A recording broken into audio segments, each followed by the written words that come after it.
दोस्तों, आज मैं आप लोगों के लिए लेकर आया हूँ हिंदी के मोस्ट वीवीआई क्वेश्चन। तो चलो शुरू करते हैं। पहला क्वेश्चन है, बाबा साहब भीमराव अंबेडकर संपूर्ण बाड़ा में कितने खंडों में प्रकाशित किए? तो बाबा साहब भीमराव अंबेडकर संपूर्ण बाड़ा में 21 खंडों में प्रकाशित किए थे। श्रम दूसरा क्वेश्चन है, श्रम विभाजन और जाति प्रथा कहाँ से लिया गया है? तो श्रम विभाजन और जाति प्रथा एलिहेशन ऑफ कास्ट से लिया गया है। तीसरा क्वेश्चन है, आधुनिक सब समाज कार्य कुशलता के लिए किसको आवश्यक मानता है? तो आधुनिक सब समाज कार्य कुशलता के लिए श्रम विभाजन को आवश्यक मानता है। इसका हो जाएगा श्रम विभाजन। भारत में बेरोजगारी का प्रमुख कारण क्या है? तो भारत में जो बेरोजगारी है उसका प्रमुख कारण जाति प्रथा है। नलिनी बिलोचन शर्मा जी का जन्म कब हुआ था? नलिनी बिलोचन शर्मा जी का जन्म 18 फरवरी 1916 को हुआ था। दृष्टिकोण किनकी रचना है? तो दृष्टिकोण जो है वो नलिनी बिलोचन शर्मा जी की रचना है। 20 के दांत किस कहानी संग्रह से लिया गया है? तो 20 के दांत जो है वो 20 के दांत और अन्य कहानियां नामक पुस्तक से लिया गया है। सेन साहब की कार किस रंग की थी? तो सेन साहब की जो कार थी वो काले रंग की थी। सेन साहब ने कार कितने में खरीदी थी?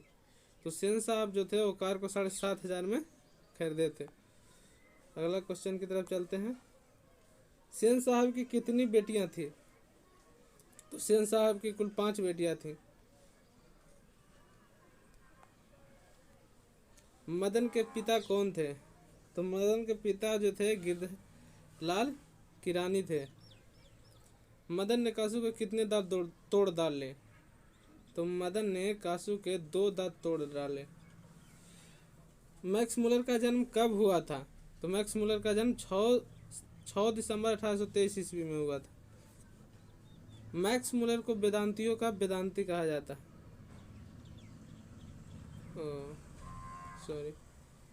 मैक्स मुलर को वेदांतियों का वेदांती किसने कहा? तो मैक्स मुलर को वेदांतियों का वेदांती विवेकानंद ने कहा था। मैक्स मुलर की मृत्यु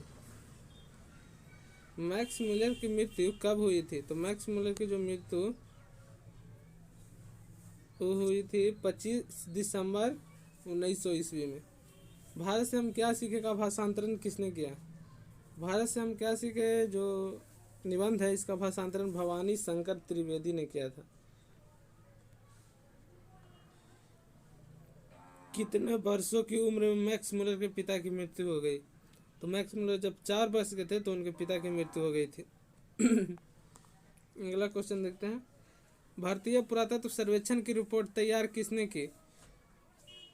भारतीय पुरातत्व सर्वेक्षण की रिपोर्ट कनिंघम ने तैयार की। कनिंघम।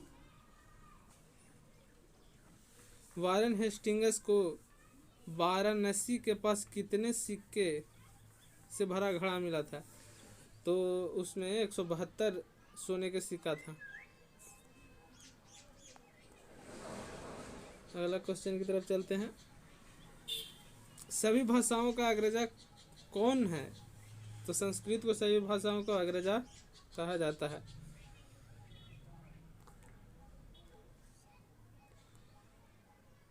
चूहा को संस्कृत में क्या कहते हैं? चूहा को संस्कृत में मूस कहते हैं। विलियम जोन्स ने भारत की यात्रा कब की थी? तो विलियम जोन्स भारत की यात्रा 1773 ईस्वी में की थी। द्विवेदी जी का जन्म कब हुआ था? तो द्विवेदी जी का जन्म 1907 ईस्वी छपरा बलिया उत्तर प्रदेश में हुआ था। अशोक के फूल के रचनाकार कौन है? तो अशोक के फूल के रचनाकार हजारी प्रसाद द्विवेदी हैं। नाखून क्यों बढ़ते हैं कहाँ से लिया गया है? तो एक ग्रंथावली से लिया गया है। मनुष्य के प्रथम हथियार क्या था? तो मनुष्य का जो प्रथम हथियार था वो उसका नाखून था। इंद्र का वज्र किस मुनि के हड्डी से बनाया गया? तो इंद्र का जो वज्र है दधीचि मुनि के हड्डी से बनाया गया था। गुणाकार मूल्य का जन्म कब हुआ था? तो गुणाकार मूल्य का जन्म 1935 ईस्वी में अमरावती में हुआ था। और गुणाकार मूल्य की मृत्यु कब हुई थी? तो गुणाकार मूल्य की मृत्यु जो हुई थी 2009 ईस्वी में हुई थी। अक्षरों की कहानी, अक्षरों की कहानी के लेखक कौन है? तो अक्षरों की कहानी के लेखक गुणाकार मूल्य हैं। कह रहा कि नागरी लिपि कहाँ से लिया गया? तो नागरी लिपि भारत लिपि की कहानी से लिया गया था। मराठी लिपि कौन सी है? मराठी लिपि कौन सी है? मराठी की लिपि कौन सी है? मराठी की लिपि कौन सी है? तो मराठी जो लिपि है वो देवनागरी में लिखी जाती है। बांग्ला लिपि नागरी लिपि की क्या है? तो बांग्ला लिपि नागरी लिपि की बहन है। अकबर द्वारा चलाए गए सिक्के पर किनकी आकृति थी? जो अकबर ने सिक्के चलाए थे उस पर राम और सीता की आकृति थी। किस नगर को देवनगरी कहा जाता है? तो काशी नगर जो है उसको देवनगरी भी कहा जाता है। अमरकांत का जन्म कब हुआ था? अमरकांत का जन्म जुलाई 1925 ईस्वी में हुआ था। मौत के नगर के रचनाकार कौन है? तो मौत के नगर का रचनाकार अमरकांत है। सूखा पत्ता उपन्यास के लेखक कौन है? तो सूखा पत्ता जो उपन्यास है उसका लेखक भी अमरकांत है। वानर सेना वाले उपन्यास के रचनाकार कौन है? वानर सेना बाल उपन्यासकार के रचनाकार कौन है? तो वानर सेना जो उपन्यास है उसके रचनाकार भी अमरकांत है। बहादुर का पूरा नाम क्या था? तो बहादुर का पूरा नाम जो था वो था दिल बहादुर। रिश्तेदार के कितने रुपए भुला गए थे? तो जो रिश्तेदार आए थे उनके 11 रुपए भुला गए थे। बहादुर की उम्र क्या थी? तो बहादुर 12-13 साल का था। रामविलास शर्मा का जन्म कब हुआ था? रामविलास शर्मा का जन्म 1912 ईस्वी में हुआ था। रामविलास शर्मा की मृत्यु कब हुई थी? तो रामविलास शर्मा की मृत्यु 30 मई 2000 ईस्वी को हुई थी। रामविलास शर्मा को किस रचना पर साहित्य अकादमी पुरस्कार मिला था? तो रामविलास शर्मा को निराला की साहित्य साधना पर साहित्य अकादमी पुरस्कार मिला था। परंपरा का मूल्यांकन कहाँ से संकलित है? तो परंपरा का मूल्यांकन जो है वो परंपरा का मूल्यांकन से ही संकलित है। कथक का पर्याय किसे कहा जाता है? तो बिरजू महाराज को कथक का पर्याय कहा जाता है। बिरजू महाराज को संगीत भारती कौन लाई? तो बिरजू महाराज जो थे उनको कपिल भारती जी वो इनको संगीत भारती लेकर आए थे। बिरजू महाराज का पहला विदेशी टूर क्या था? तो रूस। वो पहला बार विदेश रूस गए थे।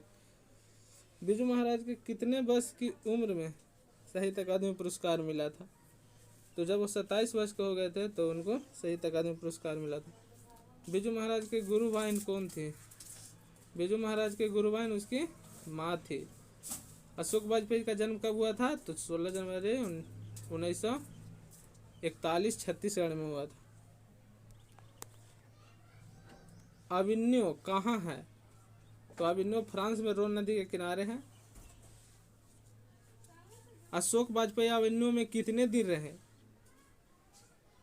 तो अशोक वाजपेयी अविन्यो में 19 दिन रहे थे और 27 ग्रंथ लिखे थे।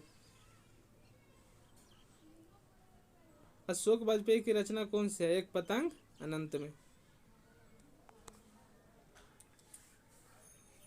संवेद पत्रिका का प्रकाशन किसने किया? तो संवेद पत्रिका का प्रकाशन अशोक वाजपेयी ने किया था।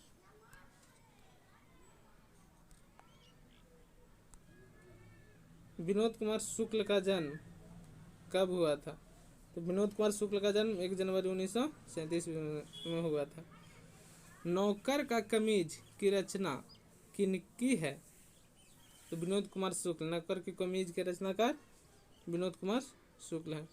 साहित्य अकादमी पुरस्कार कब मिला? तो 1990 ईस्वी में मिला।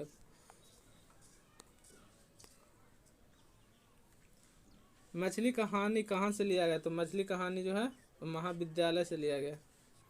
मछली कहानी किस वर्गीय परिवार की कहानी है? तो मछली कहानी निम्न मध्य वर्गीय परिवार की कहानी। संतु के बड़े भाई का नाम क्या था? संतु के बड़े भाई का नाम नरेंद्र था। यतीन्द्र मिश्र का जन्म कब और कहाँ हुआ था? तो यतीन्द्र मिश्र का जन्म 1977 ईस्वी में अयोध्या उत्तर प्रदेश में हुआ था। नौबत खाने में इबादत कैसी रचना है? तो ये व्यक्ति चरित्र है। बिस्मिल्लाह खां का जन्म कब हुआ था? बिस्मिल्लाह खां का जन्म 1916 ईस्वी में डुमराव बिहार में हुआ था। बिस्मिल्लाह खां के बचपन का नाम क्या था? तो इनके बचपन का नाम कमरुद्दीन था। बिस्मिल्लाह खां के रियाज के लिए कहाँ जाना पड़ता था? तो बालाजी के मंदिर जाते थे। रियाज के लिए बालाजी के मंदिर जाते थे। बिस्मिल्लाह खां किस पर्व से जुड़े हुए थे? तो वो मुहर्रम से जुड़े हुए थे। बिस्मिल्लाह खां जो थे वो मुहर्रम पर्व से जुड़े हुए थे। बिस्मिल्लाह खां की प्रसिद्ध हीरोइन कौन थी?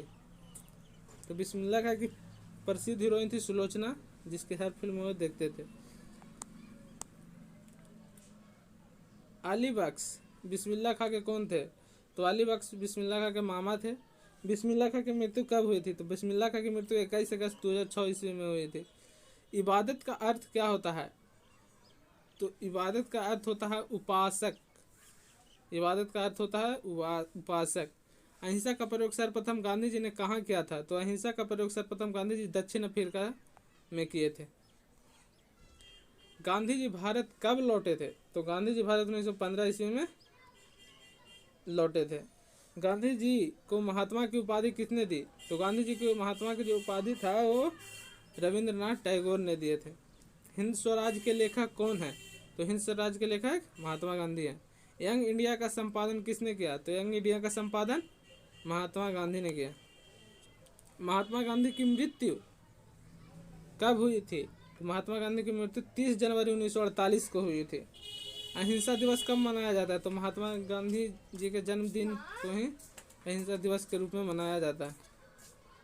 नानक का जन्म कब हुआ था? तो नानक का जन्म 1469 तलवंडी ग्राम में हुआ था, जो कि लाहौर में है। नानक किस भक्ति धारा के कवि थे? तो नानक जो थे वो निर्गुण भक्ति धारा के कवि थे। सोहिला के रचनाकार कौन थे? तो सोहिला के रचनाकार नानक थे। नानक की मृत्यु कब हुई थी? तो नानक की मृत्यु 1539 ईस्वी में हुई थी। गुरु नानक किस भाषा के थे? तो गुरु नानक जो थे वो पंजाबी मिश्रित ब्रज भाषा बोलते थे। अष्टधाम किनकी रचना है? तो अष्टधाम रसखान की रचना है।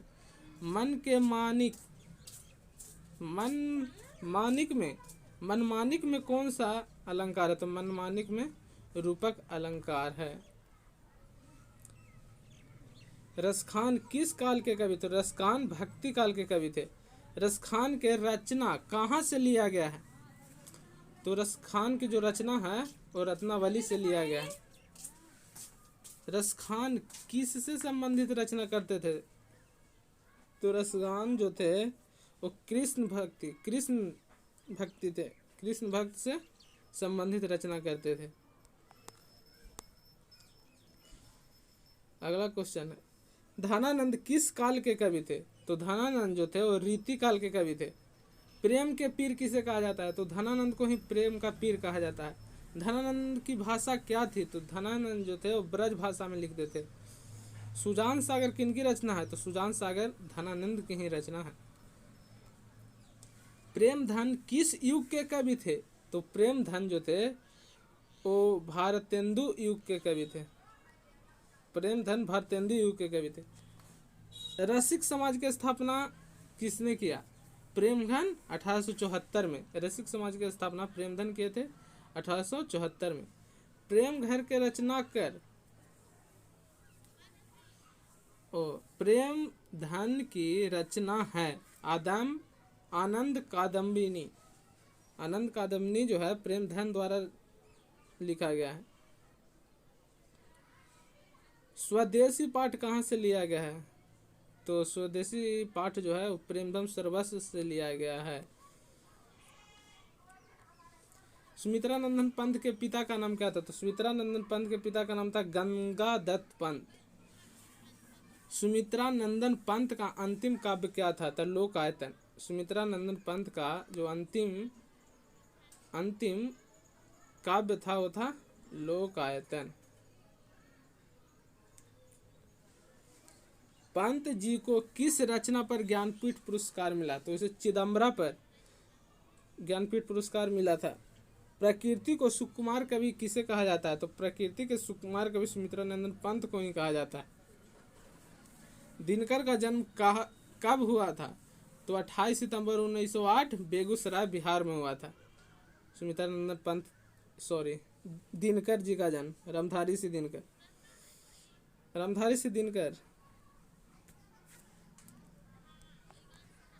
दिनकर की माता कौन थी?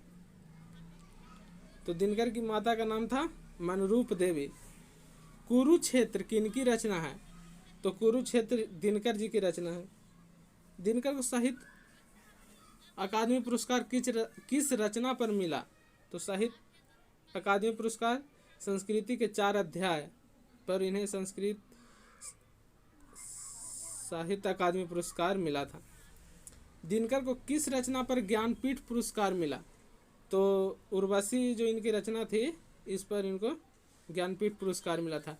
अज्ञेय का जन्म कब हुआ था? तो अज्ञेय का जन्म 7 मार्च 1911 ईस्वी में हुआ था। तार सप्तक किनकी रचना है? तो तार सप्तक जो है वो अज्ञेय की रचना है। हिरोशिमा कहाँ से लिया गया है? तो हिरोशिमा जो है वो सदानीरा से लिया गया है।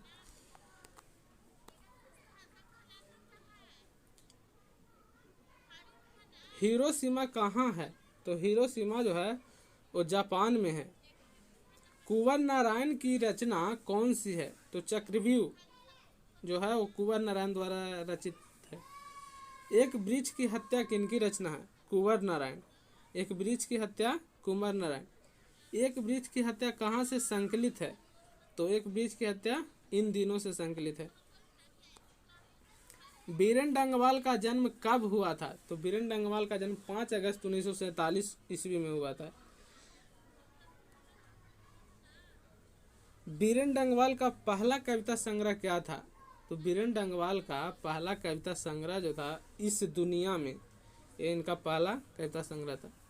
बीरेन डंगवाल को किस रचना पर साहित्य अकादमी पुरस्कार मिला था? तो इनको दुष्ट चक्र में श्रेष्ठा पर जो रचना के इनके लिए इन्हों साहित्य अकादमी पुरस्कार मिला था। हमारी नींद कविता कहाँ से लिया गया है? तो ये भी दुष्ट चक्र में श्रेष्ठा से लिया गया है। हमारी नींद में किसका वर्णन है? तो हमारी नींद है उसमें गरीब बस्तियों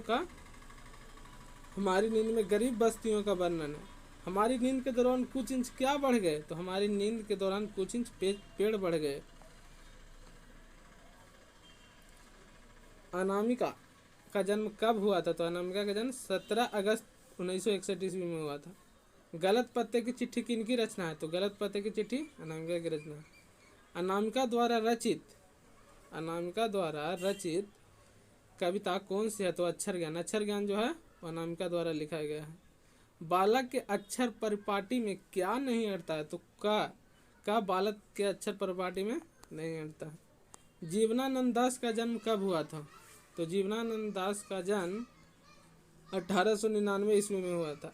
लौट कर आऊँगा फिर किनकी रचना है? तो जीवनानंद दास की रचना है।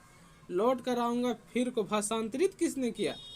तो इसका जो भाषांतरित प्रयाग शुक्ल ने किया था। बांग्ला के आधुनिक कवि के रूप में किसे जाना जाता है? तो बांग्ला के आधुनिक कवि के रूप में जीवनानंद दास को जाना जाता है। रेनर मारिया रिल्के का जन्म कब हुआ था? तो 4 दिसंबर 1875। लवादा का अर्थ क्या होता है? तो लवादा का अर्थ होता है चोगा। मेरे बिना तुम प्रभु के रचनाकार कौन है? तो रेनर मारिया रिल्के।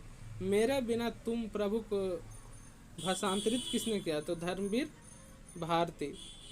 मेरे बिना तुम प्रभु कहाँ से लिया गया है? तो देशांतर से लिया गया। रिल्के कैसे कवि थे? तो आस्तिक कवि थे। रिल्के जो थे वो आस्तिक कवि थे। दही वाली मंगम्मा के लेखक कौन है? तो दही वाली मंगम्मा के लेखक श्रीनिवास है। दही वाली मंगम्मा कहाँ से लिया गया? तो एक कन्नड़ कहानियों संग्रह से ली गई है। दही वाली मंगम्मा का अनुवादन किसने किया? तो इसका अनुवादन V.R. नारायण ने किया। कह कि मंगम्मा के गांव का नाम क्या था? तो मंगम्मा जो थी उसका गांव का नाम था बेकटपुर। मंगम्मा के परिवार में कितने सदस्य थे? तो मंगम्मा के परिवार में 4 सदस्य थे। सात कोड़ी होता किस भाषा के कलाकार हैं? तो सात कोड़ी होता जो है वो उड़िया भाषा के कलाकार हैं, जो उड़ीसा में बोला जाता है। ढहते विश्वास के लेखक कौन है? तो ढहते विश्वास के लेखक सात कोड़ी होता है। लक्ष्मी किसके घर में काम करती थी? तो लक्ष्मी जो थी वो तहसीलदार साहब के घर में काम करती थी। लक्ष्मी के पास कितना खेत था? तो लक्ष्मी के पास 1 बीघा खेत था। किस नदी के बांध के नीचे लक्ष्मी का घर था? तो देवी नदी के नीचे जो था वो लक्ष्मी का घर था। लक्ष्मी के कितनी संतान थे? तो लक्ष्मी के 4 संतान थे। माँ शीर्षक किस भाषा की कहानी है? तो माँ शीर्षक जो है गुजराती भाषा से लिया गया। ईश्वर पेटलीकर की रचना कौन सी है? तो माँ जो कहानी है वो ईश्वर पेटलीकर द्वारा लिखा गया। मंगू की उम्र क्या थी? तो मंगू की उम्र 12 वर्ष थी। कहानी का प्रधान पात्र कौन है? तो माँ जो है उसमें कहानी का प्रमुख पात्र है। नगर कहानी के लेखक कौन है? तो नगर कहानी जो है उसके लेखक सुजाता हैं। पप्पाती की उम्र कितने वर्ष थी? तो पप्पाती उस समय 12 वर्ष की थी। सुजाता किस भाषा के कहानीकार हैं? तो सुजाता जी तमिल भाषा के कहानीकार हैं।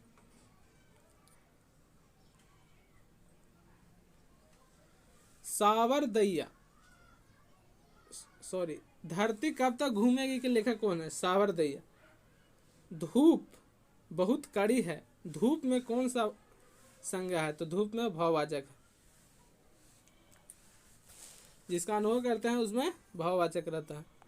रामचरितमानस में अनेक मार्मिक प्रसंग आए, इसमें मार्मिक क्या है? तो इसमें मार्मिक जो है वो विशेषण है। इसमें मार्मिक विशेषण हो गया। बालक अबोध है, अबोध में क्या है? तो अबोध में भी विशेषण है। क्रिया के कितने भेद होते हैं? क्रिया के मुख्यतः 2 भेद होते हैं। काल के कितने भेद होते हैं? तो काल के मुख्यतः 3 भेद होते हैं। वर्तमान काल के कितने भेद होते हैं? तो वर्तमान काल के 4 भेद होते हैं। हिंदी में वर्तमान काल के 4 भेद होते हैं।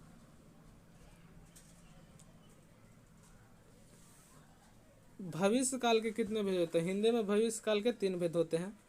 और भूतकाल के कितने भेद होते हैं? तो हिंदी में भूतकाल के 6 भेद होते हैं। कारक के कितने भेद होते हैं? तो हिंदी में कारक के 8 भेद होते हैं।